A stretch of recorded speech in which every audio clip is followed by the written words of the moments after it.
Hola, ¿qué tal? Muy buenas noches, señoras y señores. Después de los programas de elecciones que hemos venido haciendo durante estos días o semanas pasadas, recuperamos poco a poco la programación habitual de Televisión Murciana y entre los programas que vuelven a nuestra parrilla figura este, Primera Línea. Quienes ya lo conocen saben que es un programa de entrevistas generalistas sin más pretensiones que el hablar con los invitados de algún tema que esté de actualidad. Actualidad sigue siendo, y lo va a seguir siendo durante mucho tiempo, los resultados, los ecos de las elecciones del pasado domingo, y como hemos hecho más de una ocasión, o bien antes o después de unas elecciones, o durante, cuando el movimiento político así lo ha exigido, llamamos a nuestro sociólogo y analista político de cabecera, que es Plácido Guardiola, como decimos, sociólogo, profesor de la Universidad de Murcia también, y hoy ha tenido la amabilidad de acompañarnos de nuevo. Plácido, buenas noches. Muy buenas noches, Pepe. ¿Cómo has asimilado los resultados del domingo? ¿Qué primera lectura haces? La primera lectura es que hay un cambio, y que yo resumiría en una frase: pérdida de mayorías absolutas. Eso es generalizado, ¿no? Y fundamentalmente pérdida de mayorías absolutas que gozaba el Partido Popular, a nivel general de España y a nivel de nuestra región, ¿no? Ahora mismo, después de 20 años, pues el PP por primera vez va a tener que pactar con alguien si quiere gobernar pues con libertad. Esa es la primera lectura que hago. Luego, la segunda lectura es muy importante porque había muchas expectativas sobre el cambio. Es decir, esto suponía, los partidos emergentes, Podemos y Ciudadanos, ¿suponían la ruptura de un sistema bipartidista en España o no?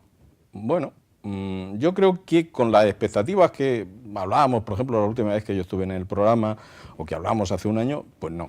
Es decir, esa ruptura no se ha producido. Ahora, de ahí a decir que no se ha producido, también hay un trecho, y un trecho enorme. Digamos que se ha agrietado. Sí. La brecha, una expresión gráfica. No, la brecha empieza a profundizar y va a profundizar, yo creo que en el futuro, y voy a explicar por qué. Es decir, los cambios sociales se dan fundamentalmente en las grandes ciudades. Después entran a la España del interior o a la España rural. Es decir, ¿y dónde sí se ha producido una ruptura total del bipartidismo? Pues en las grandes capitales, Madrid, Barcelona, Valencia. Es decir, ahí sí está claro, el bipartidismo, si no ha desaparecido, está en serio peligro, ¿no?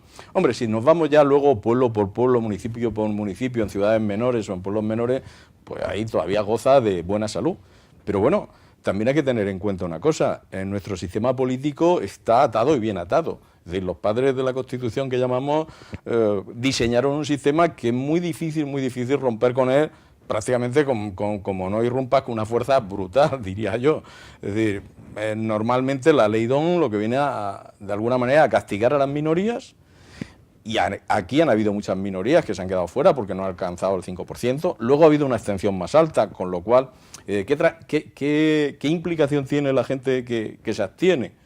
Pues fundamentalmente que le pone más caro el escaño o la concejalía al voto que no llega al 5%. Como sube la masa de votos válidos, o sea, de votos que son o nulos o blancos, que de eso ha habido bastante también más que este viaje, pues pone más caro el escaño pues al pequeño partido que se presenta, ¿no? Es decir, que hay muchos mecanismos en la ley DON que de alguna manera fortalecen ese sistema y hacen que el sistema no sea tan fácil de caer como, bueno, parecía que esta ola increciendo de Podemos o Ciudadanos ahora, que está más en la ola, pues iban a romper de la noche a la mañana. No, los cambios sociales son siempre más pausados. Pero, ojo, no olvidemos lo que está pasando en las grandes capitales, donde está la población más activa, donde está, por así decirlo, también la población más culta, más comprometida, la que paga más impuestos. Eso está en las grandes capitales. Y ahí la irrupción de estas fuerzas ha sido muy importante. Tienen la llave los gobiernos, cuando no casi el gobierno, ¿no? Decías que el bipartidismo, decíamos de forma gráfica, que se ha agrietado, pero no ha habido ruptura. Por lo menos como se esperaba hace unos meses, diría yo. No ha saltado por los aires. En parte puede haber sido debido a la fragmentación que ha habido en los partidos de izquierda. Por ejemplo, en Murcia ciudad y en otros muchos lugares. El votante de izquierdas ha estado completamente perdido. No sabía, repito, me remito al caso de Murcia ciudad, si votar a Cambiemos o votar a ahora Murcia. Las siglas tradicionales de Izquierda Unida no han aparecido por ningún lado, mucho menos la del Partido Comunista ni Partido de Izquierda. Y el voto de la izquierda, pues, de hecho los resultados lo demuestran, se ha dispersado muchísimo, ¿no? No sé si eso puede haber evitado todavía o haber conservado un poco más la fuerza del bipartidismo. Bueno, es probable que en ciudad en concreto sí. Yo creo que a nivel general no. A nivel general sí ha influido una cosa, es que Podemos se ha comido a Izquierda Unida. Fenómeno que se veía. Es decir, que parte de Podemos es la desaparición o la reducción a mínimos de lo que venía siendo Izquierda Unida. Es verdad que Podemos también ha arañado votos de centro, no sé si algunos de centro-derecha, pero fundamentalmente lo que se ha comido ha sido a Izquierda Unida, no nos engañemos. Entonces eso, claro, ha frenado también, porque son los mismos votos, son los que han pasado a una marca nueva, por así decirlo. Yo creo que eso es lo que ha frenado. Y luego está por ver qué va a pasar con Ciudadanos. Ciudadanos yo creo que también podemos asistir en los próximos meses, si no se andan con cuidado y no empiezan de alguna manera a vigilar qué ha pasado en la irrupción de sus listas con gente, sobre todo paracaidistas. Probablemente también asistamos a un fenómeno de desinfle, ¿no? ¿Por qué? Porque se le ha colado, claro, un partido que en apenas, yo diría, 15, 20 días, vamos, prácticamente en pueblos como mi localidad, aquí en la región de Murcia, pues la lista surge 5 días antes de tenerla que presentar en los juzgados, del plazo máximo, ¿no? Entonces, claro, cuando un partido surge con esa rapidez, es inevitable que ahí acuda. Es decir, tienes que montar una estructura muy endeble.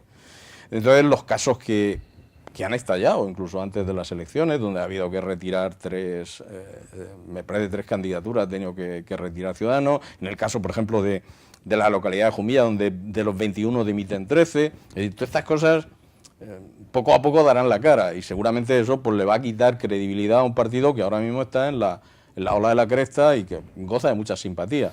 ¿Por qué? Pues porque seguramente también ocupa un espacio político, como diría yo, más susceptible de una mayoría más amplia. Es decir, Podemos, aunque ellos quieran decir que cubren todo el espectro, yo creo que ya el español medio lo ha encasillado en la izquierda. Sin embargo, Ciudadanos es un partido más centrado. Y en este país, ya lo decía don Rodolfo Martín Villa cuando era ministro del Interior, en este país gana las elecciones quien domina el centro. Porque si tú analizas, vamos, los que estamos en ello trabajando siempre en las encuestas del CIS, nos damos cuenta, porque hay una pregunta fija. De 1 a 10, ¿dónde se clasifica usted? España es de centro izquierda, una izquierda muy moderada, centro izquierda. Es decir, prácticamente hay un corrimiento hacia esa franja ideológica del 1 al 10. Entonces, claro, obviamente un partido como Ciudadanos, que puede representar eso, está llamado a quitar muchos votos, no solamente al PP, que probablemente ante una presencia, si esto se fija en el tiempo, puede ir perdiendo apoyo, sino también al PSOE. Es decir, el Ciudadanos en ese sentido yo creo que Albert Rivera tiene que llevarse mucho cuidado en los próximos días, y sus estructuras nacionales tienen que vigilar muy mucho qué ha pasado con sus listas. A propósito de Ciudadanos, quiero anunciar que este viernes hemos citado aquí en el programa al diputado electo de Ciudadanos aquí, a uno de los 3 en la Asamblea Regional, Miguel Sánchez, y esperemos que tengamos la oportunidad de hablar con él, porque habría muchas cosas que preguntarle a Ciudadanos. Ahora les podemos comentar algunas. Por ejemplo, no sabemos lo que va a pasar en cada ayuntamiento, ni podemos repasar los 45 municipios de la región, pero en el caso de la comunidad autónoma no sabemos si va a haber pacto o no va a haber, porque desde la dirección de Ciudadanos se insiste en que no van a entrar en gobiernos que ellos no encabecen y que no van a entrar a hacer intercambios de pactos por sillones y demás, pero por ejemplo en Málaga, una gran capital de provincia, la mayoría absoluta son 16, el Partido Popular ha conseguido 13, le faltan 3, que son los 3 que tiene Ciudadanos, y allí Ciudadanos en Málaga ha dicho que sí, que apoyan al PP a cambio de la alcaldía. Luego ya empieza a haber un desfase entre las directrices de la Dirección Nacional de Podemos y lo que opinan, por ejemplo, los directivos de Ciudadanos en Málaga. Ahí podemos todavía asistir a un espectáculo interesante. Yo creo que vamos a asistir a movimientos de todo tipo. De todas maneras, a mí me parece que la Dirección Nacional lo está planteando bien. Y eso de decir, no vamos a hacer un pacto donde no nos den la presidencia, pues es una manera de quitarse de momento el mochuelo encima de algo que se les está pidiendo. Piensa en la comunidad autónoma de la región de Murcia, y la llave la tienen ellos, la presidencia depende de ellos. Una presidencia así en mayoría minoritaria, pues va a ser mucho más difícil. Entonces, yo creo que de momento ellos, en esas 7 bases, me parece que han definido para pactar, yo creo que están siendo muy prudentes. Y desde luego la vida le va en ello. Es decir, como no tengan prudencia en los pactos que vayan a hacer, van a perder credibilidad. Más luego si les aparece, que les va a aparecer necesariamente por la velocidad en que ha surgido algún que otro paracaidista. Lo más triste también de estas elecciones ha sido la desaparición de UPyD. Porque UPyD también era una fuerza nueva, era una fuerza que luchaba contra el bipartidismo y era una fuerza contrastada.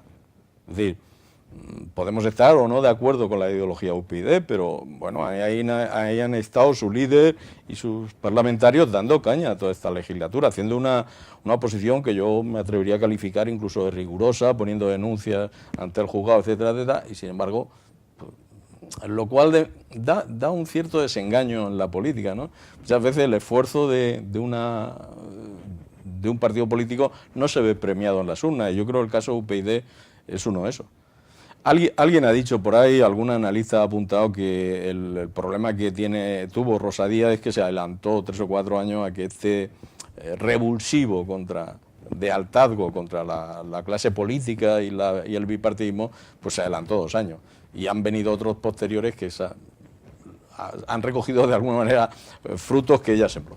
Plácido, ¿tú tienes algún pronóstico, alguna porra para lo de la comunidad autónoma? ¿Tú crees que el Partido Popular conseguirá al menos apoyos puntuales para que Pedro Antonio Sánchez sea investido como presidente de la comunidad autónoma? Es posible que sí, yo creo que sí, me atrevería a pensar que sí, que probablemente no haya un pacto global con Ciudadanos y además, desde el punto de vista de estrategia política, a Ciudadanos yo creo que convendría eso, apoyar puntualmente aquellas cosas que crea apoyar, exigir algo por ese o abstenerse o lo que sea para que salga presidente y de alguna manera quedarse a la sombra. Eso sería, entiendo yo, como estrategia política más productivo para Ciudadanos de cara a las próximas generales. Que no pedir una consejería. Exactamente. No, yo creo que no lo van a hacer. Ahí yo creo que no lo van a hacer. Y por eso yo creo que finalmente pues vamos a ver al Partido Popular seguir gobernando esta región.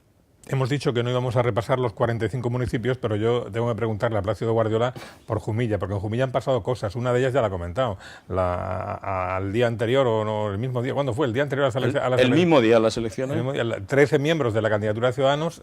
No, eso es antes. Eso fue como 7 días antes de la votación. 13 miembros de la candidatura Ciudadanos por Jumilla dimitieron. ¿Y qué es lo que ocurrió el mismo día de las elecciones? El mismo día de las elecciones, algo que ha sido trending topic en las redes. Que ha sido el candidato a la alcaldía por el PP que bajó a una familia de etnia gitana a votar. Entonces un periodista que había por allí lo fotografió, los medios nacionales lo han repetido, lo sacó ABC ayer o antes de ayer también en la página de sucesos electorales de toda España, y de alguna manera luego él también ayudó a darle empaque al hecho, porque él fue y presentó una denuncia contra un medio de comunicación que fue quien hizo la foto y quien la difundió. Un medio de comunicación local, en concreto 7 Días Jumilla. Una foto que por otra parte no revelaba ninguna actividad secreta. El señor que estaba en la calle se le fotografió. Nada. Lo único que, bueno, si no conoces el lugar, no sabes el lugar exacto, pero era la puerta a un colegio electoral. Pero con el alcalde de Jumilla había habido algunas polémicas ya meses atrás, a propósito, por ejemplo, del contrato de la limpieza viaria y demás. Es que ha sido, bueno, para que la gente nos entienda, la gente que no es de Jumilla, el PP ha pasado de tener mayoría absoluta a pasar a la oposición. Es decir, le ha pasado el Partido Socialista con dos concejalías. Ha dinamitado algo así, creo recordar que 2.400 o 2.700 votos de los más o menos 12 que vienen votando en Jumilla. Los ha dinamitado. ¿Por qué? Fundamentalmente por un proceso de macroprivatización de servicios, concretamente la basura, la limpieza viaria y los jardines, que en contra de 6.800 firmes de jumillanos, se ha empeñado en sacar adelante. Y que además lo aprueba a 30 días de las elecciones. Así, por mis narices, ¿no? Y yo creo que eso el electorado no lo perdona ya. Vivimos un momento donde gobernar en contra de la opinión pública, aunque diga, bueno, yo estoy legitimado para hacerlo porque me dieron mayoría hace 4 años, pues es muy difícil. Luego yo creo en los últimos 15 días, o en estos días de campaña, el candidato ha metido la pata enormemente, porque por ejemplo, a 4 días de las elecciones, pues se pone a levantar un parque de jardín que había allí con unos bancos de Manises de la Cartuja de principio del siglo, que es verdad que estaban muy deteriorados, pero bueno, que están hechos por el mejor, o uno de los mejores ceramistas de azulejería, que es Manuel Ramos, Rejón. Bueno, entonces, claro, que ahora la gente, primero, estás tocando un hito urbano, o sea, en Jumilla, en Murcia, en Yecla, en cualquier sitio. Tú no te puedes te puedes poner a tocar hitos urbanos sin, por lo menos, negociarlo con los vecinos, porque un hito urbano, como es un jardín, pues tiene significación personal para la gente que ha vivido allí. Y por bien que lo hagas, te lo van a criticar. Previamente porque en ese banco se sentaba con su primera novia, dio su primer beso, o vaya usted a saber, ¿no? Son espacios muy significativos. Bueno, pues él, ni corto ni perezoso, recibe una partida del programa Líder y se pone a levantar los bancos. Entonces, primero, aspecto social. Se ha cargado la visión, la imagen, que muchos, por no decir todos los jumillanos, tienen de ese jardín. Y en segundo, ha cometido pues un atropello contra un patrimonio artístico. Es decir, estamos de acuerdo, restaurar esos bancos es carísimo, pero si él hubiera negociado con la oposición, lo hubiera pactado, de recuperar algunos, por lo menos de recuperar la máxima posible de la azulejería de esos bancos, pero no, de pronto llega ahí una retroexcavadora y los pones para arriba. Obviamente todas esas cosas, si lo de la basura yo creo que ha sido el detonante clave para perder la mayoría. El jardín le hizo perder 400 votos seguro. ¿Pero puede haber pacto en Jumilla para conservar la alcaldía? Por parte del PP no. Vamos, creo que no, porque podría haberlo. Numéricamente sí, podría haber un pacto PP-Izquierda Unida, pero yo creo que a nadie se le pasa por la cabeza. La noche cuando estaba al 60% escrutado, que prácticamente después cuando llegó al 100 no había variado, allí todo el mundo en Jumilla daba por sentado que el PP pasaba a la oposición. Esto de los pactos, no en Jumilla, sino en general, a mí siempre me provoca como unos sentimientos cruzados o encontrados, ¿no? Porque por una parte uno dice, no, pero si la mayoría de los ciudadanos ha elegido que gobierne el partido tal, ha de gobernar el partido tal. Eso es lo que han elegido. Pero por otra parte, también es ético que los otros que han salido en minorías, si suman sus resultados, también constituyen una mayoría. Yo no sé cómo tú lo ves. El problema es que nuestro sistema electoral no tiene segunda vuelta. Esto no existiría si tuviéramos segunda vuelta. Entonces, al no tenerla, la única salida para la gobernabilidad de un ayuntamiento, de una comunidad, es el pacto. El problema es que hay pactos que, digamos, son más contra natura, por lo que representan. Luego las prácticas políticas no son tan diferentes, ¿no? Pero teóricamente por lo que representan en esa lucha política, en esas peculiaridades, en esas acentuaciones que cada uno hace, parece que son dispares, ¿no? El caso que hablábamos de Jumilla, Izquierda Unida, PP, no casaría muy bien.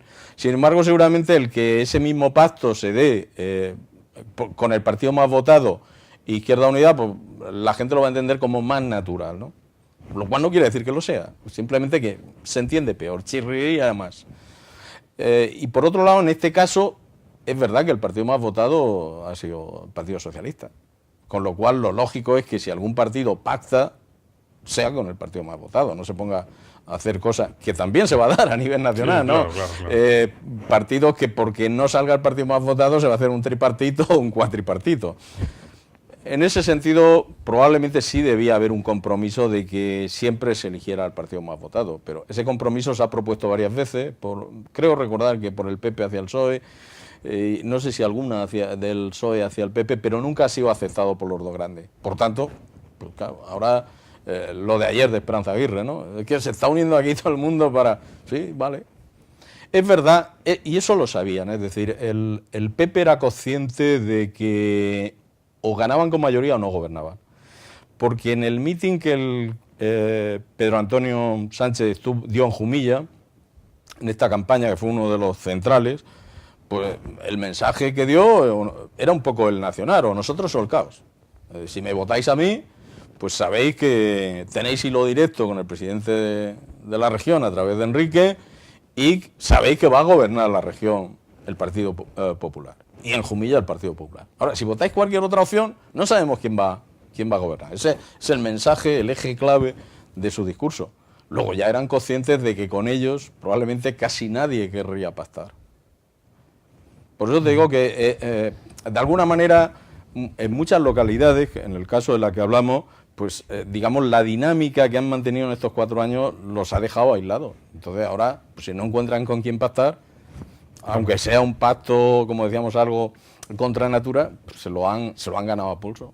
Plácido, has mencionado antes en el transcurso de una respuesta al CIS. Y ahora te quiero preguntar, ya no tanto como analista político, sino como sociólogo, porque el CIS ha publicado ayer una encuesta sobre el INE.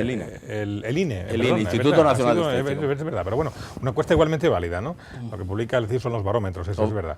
El INE ha publicado una encuesta sobre el tema de la pobreza en España que ha sido demoledora, y sobre todo más demoledora ahora que parece que ya estaba calando el discurso de la recuperación económica, y sí que habrá recuperación económica, pero la mayoría o muchos no la notan, ¿eh? Habla de que ha aumentado la tasa de población situada en el umbral de pobreza y que la región de Murcia encabeza el ranking de regiones españolas en cuanto a porcentaje de personas que viven en el umbral de la pobreza. Ya te digo que te pregunto ahora como sociólogo. Sí, mira, ayer leía un artículo, me parece que era de Pascual Salas en su blog, que decía que, bueno, pues que la cúpula del PP pues están un tanto compungidos porque no se explican el por qué ellos que han hecho el trabajo sucio de los recortes, todo lo que hemos vivido estos 4 años, pues de alguna manera para recuperarse económicamente ahora otros van a vivir las mieles de esa recuperación.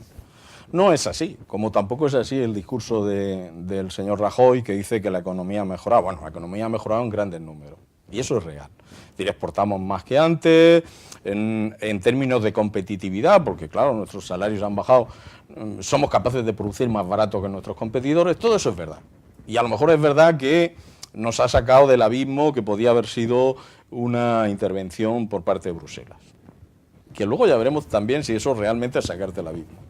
Pero mientras ese discurso es el oficial y fundamentalmente en eso se han centrado el Partido Popular a nivel nacional, a nivel regional y a nivel local, Mi alcalde hasta ahora pues ha presumido de arreglar las cuentas. Vale. Pues ahora, con cifras oficiales sacadas del Instituto Nacional de Estadística, que lo que hace es una encuesta en hogares de la renta, de cómo son las condiciones de vida, etcétera, etcétera, nos encontramos que eso no se casa muy bien con lo que salen de esos datos. Y en el caso de Murcia, todavía más escandaloso. En España el riesgo de pobreza ha aumentado, en torno a 3 puntos. En el caso de Murcia, en torno a 11. Pero no solamente es que nosotros, comparativamente, somos de las regiones que más riesgo de pobreza hemos adquirido desde el 2011 al 2014, sino que encima nuestra estructura social se ve mucho más agudizada, más polarizada que en el resto de España. Es decir, aquí las clases bajas, los 2 deciles más bajos de renta, estamos hablando de personas que tienen una renta de unos 1.400 euros al año. Bueno, eso ha aumentado 3 puntos. Mientras que los dos más altos, los 3 deciles más altos, estaba hablando de 2, son 3 deciles más bajos, mientras que los 3 más altos de máxima renta han aumentado 1 y las clases medias se han reducido un 5. ¿Eso qué te está diciendo? Pues que esta sociedad se ha polarizado en estos 4 años. Entonces, claro, en una sociedad que los datos reales son esos, los objetivos, los que podemos medir, tú no puedes venir a decirles que la economía ha mejorado. Es decir, cuando decimos, es que el pueblo no percibe esa mejora, es que no lo puede percibir. Es que en Murcia, por centrarnos en datos de Murcia, que yo consultaba precisamente por si salía ocasión ahora en el programa esta mañana, en Murcia los hogares que no pueden mantener una temperatura adecuada en su vivienda han aumentado el 11%. Los hogares que no se pueden ir al menos una semana de vacaciones han aumentado casi un 5, un 4,7, quiero recordar. Claro. Pedirle con esos datos, o pensar con esos datos, que pronto la gente va a percibir la recuperación, es absurdo. Y pensar que con esos datos, con ese deterioro social, esto no va a cambiar, es un disparate. No solamente en España, yo creo que a nivel del mundo estamos ante un cambio de sistema que no sé cuándo se producirá, pero que esto no se sostiene, porque el empleo a nivel planetario, a nivel global, no crece al ritmo que debería crecer. Luego, eso del empleo es una entelequia, cada vez va a ser más entelequia. Es que tenemos prácticamente a la mayoría de nuestros jóvenes sin un horizonte y sin una perspectiva de trabajo. Es que en mis clases, pues cada vez tengo un 20 o un 30% de alumnos que están haciendo segunda o tercera titulación. Y que además vienen de titulaciones que no son afines a las que están haciendo. Te vienen de enfermería o te vienen de ramas que dices tú, que tiene que ver esto con las ciencias políticas, económicas, que es donde yo doy clase, ¿no? No tiene nada que ver. Y les preguntas, bueno, ¿qué haces aquí? ¿O por qué has elegido ahora esta nueva carrera? Y te lo dicen muy claro. Es que para estar en mi casa, sin hacer nada y sin perspectiva de trabajo, pues a ver si esto me abre alguna oportunidad. Es decir, estamos convirtiendo las universidades en una especie de almacenamiento de jóvenes, no tan jóvenes, porque ya tienen los 20 años cumplidos, están entre los 20 y los 30, que están haciendo segunda y tercera titulaciones. Es decir, en esa situación social real, hablar de mejora de economía, pues los grandes números habrán mejorado y efectivamente habrá una minoría, seguramente la que más parte del pastel recoge, que son las clases altas, que se está enriqueciendo, pero a nivel social, menos clases medias y los pobres más pobres. Y la tasa de población en la región de Murcia, que está viviendo en el umbral de pobreza, estaba en el 34% y ha pasado al 37%. Y esto, en números absolutos redondos, significa en la región unas 500.000 personas aproximadamente, medio millón de personas, que como hemos dicho otras veces, es una cifra que decimos muy fácilmente, muy a la ligera, pero que tenemos que parar a pensar que hay medio millón de personas en la región de Murcia que tienen dificultades, y algunas de ellas muy serias dificultades para llegar a final de mes. Y es un problema que tienen que atajar quienes tengan bueno, es un poco responsabilidad de todos, es verdad, pero quienes más responsabilidad tengan en el gobierno tienen que acometer de forma inmediata y urgente. Mira, incidiendo en lo que tú dices, para que los oyentes o los televidentes se hagan una idea. En 2011, la renta media de Murcia venía a ser el 77% de la renta nacional media. Ahora mismo es el 74%, es decir, hemos perdido 3 puntos de renta. Y la renta nacional ha bajado. Pero nosotros hemos bajado todavía 3 puntos más. A mí, cuando decías, ¿ha habido sorpresa de estas elecciones? Pues yo creo que, para mí, incluso el resultado del PP es sorpresivo. Con la que está cayendo, ¿no? Es sorpresivo. Bueno, Plácido, tenemos que terminar. Yo creo que, volviendo a la política para terminar, ni está todo dicho ni va a estar dicho en lo que queda de año, porque las elecciones generales, sean en noviembre, en diciembre o en enero, cuando sean, pero son a unos meses vista, pesan mucho, marcan mucho y ningún partido quiere definirse claramente ni apostar por nada, luego van todos a aguantar el tipo como buenamente puedan. Esa impresión, esa opinión está bastante extendida y parece bastante probable que sea así, ¿no? Va a ser así. Esa es así. Es decir, en estos 3 meses, entre otras cosas porque aunque se pusieran a trabajar, seguramente no nos da tiempo a que esto cale en la sociedad. Entonces yo creo que vamos a asistir aquí a una especie de paréntesis, y además nos cae el verano por medio, es decir, que a la vuelta de septiembre, cuando se inicia el curso escolar, pues prácticamente estamos ya en campaña electoral. Por tanto, van a ser muy prudentes porque todos no van a querer de alguna manera comprometerse o perder más de lo que tienen. Plácido Guardiola, sociólogo, profesor universitario, gracias por acompañarnos. No descartes que en lo que queda de año, según hierva la cosa, si hierva la olla política, te van a volver a llamarte para comentar un poco. Vendremos sin problema. Gracias esta otra ocasión. Gracias a ustedes también por estar ahí y nos encontramos el próximo día. Buenas noches.